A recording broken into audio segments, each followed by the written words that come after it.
अमायनेशन आपल्याला spontaneous mutation मध्ये पण झालेलं आहे आणि तेच इथं पण अप्लाय करू शकतो आपण. तेच एक्झाम्पल, तेच डिस्क्रिप्शन आपल्याला इथं पण लिहिता येईल आपल्याला.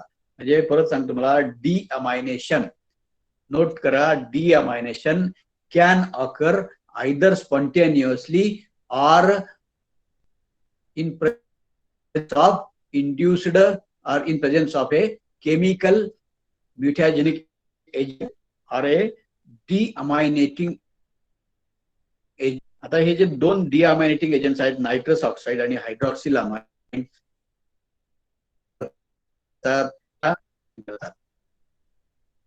डिअमायनेशन झाल्यामुळे म्युटेशन होणार आहे ते तुम्हाला स्पॉन्टेनियस म्युटेशन्स मध्ये झाले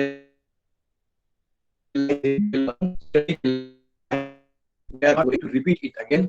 तुम्हाला induce mutation base analogues amino agents मध्ये आणि हायड्रॉक्सिल अमाइन काय करतात, डिअमायनेशन करतात. आता डिअमायनेशन मुळे कसं म्युटेशन होतं ते आपण स्पॉन्टेनियस म्युटेशन मध्ये ऑलरेडी स्टडी केलेलं आहे.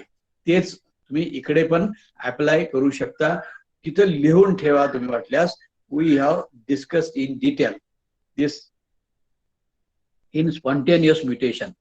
डिअमायनेशन म्युटेशन लिहा तिथे, mutation by deamination, mutation caused by deamination of bases has been discussed in detail in spontaneous mutation.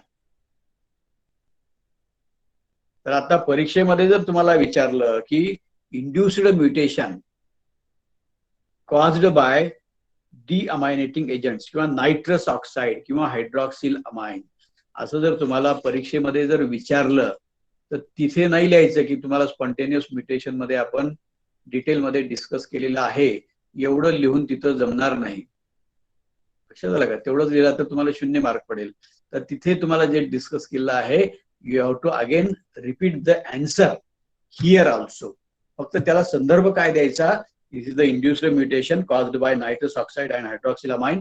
These are the two deaminating agents and they causes the removal of amino group from the nitrogen base.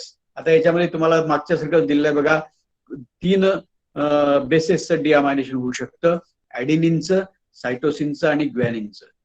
आता सांगा मला, ऍडिनिनचं डिअमायनेशन कशामध्ये होतं?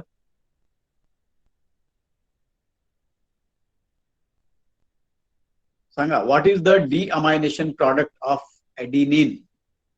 हायपोझॅन्थिन. Hypoxanthine, okay.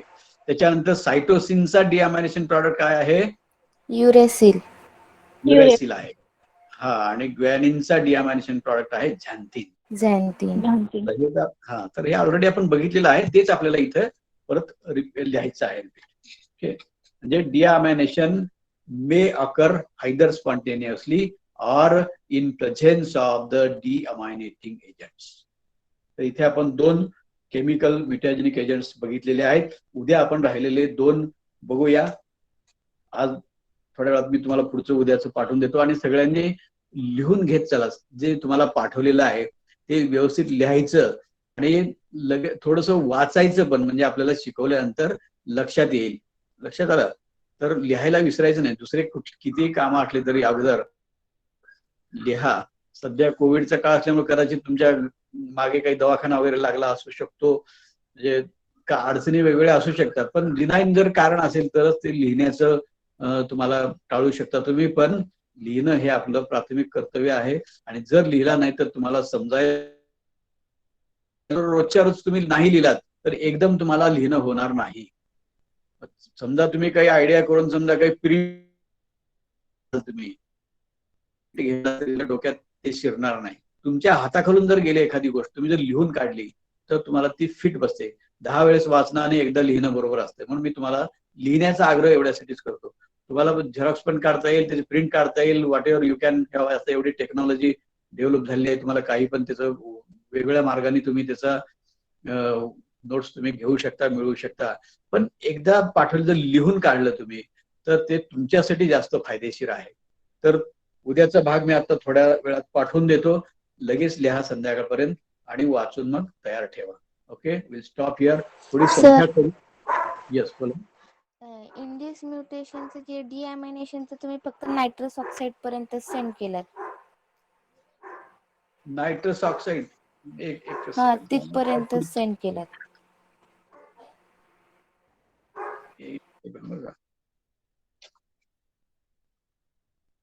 हा, मग nitrous oxide, मग hydroxyl amine राहिले का?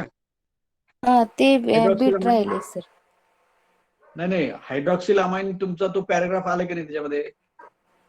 नाही सर, थोडंफार आलंय सर, म्हणजे तिथपर्यंतच पॉइंट आहे का? हा, तेवढंच आहे. आता बघा, नायट्रस ऑक्साईडचा एक पॅराग्राफ तुम्हाला पाठवला, हा, लिहिला तुम्ही. त्याच्यानंतर हो सर. हायड्रॉक्सिल अमाइन विषयी एक पॅराग्राफ आहे. नाही सर, फक्त नायट्रस ऑक्साईडचं लास्ट पॉइंट नाही का, the order of frequency of deamination is adenine, cytosine, guanine इथपर्यंतच आलंय. ओके, त्याचे एक 4-5 लाईन्स आहेत फक्त. हायड्रॉक्सिल अमाइन तुम्हाला मी पाठवून देतो जस्ट थोडक्यात.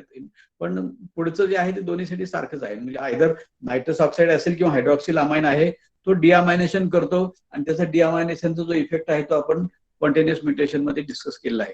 तर हा पॅराग्राफ तुम्हाला मी पाठवून देतो आता, आणि पुढचं पण पाठवून देतो, लिहून घ्या. ओके.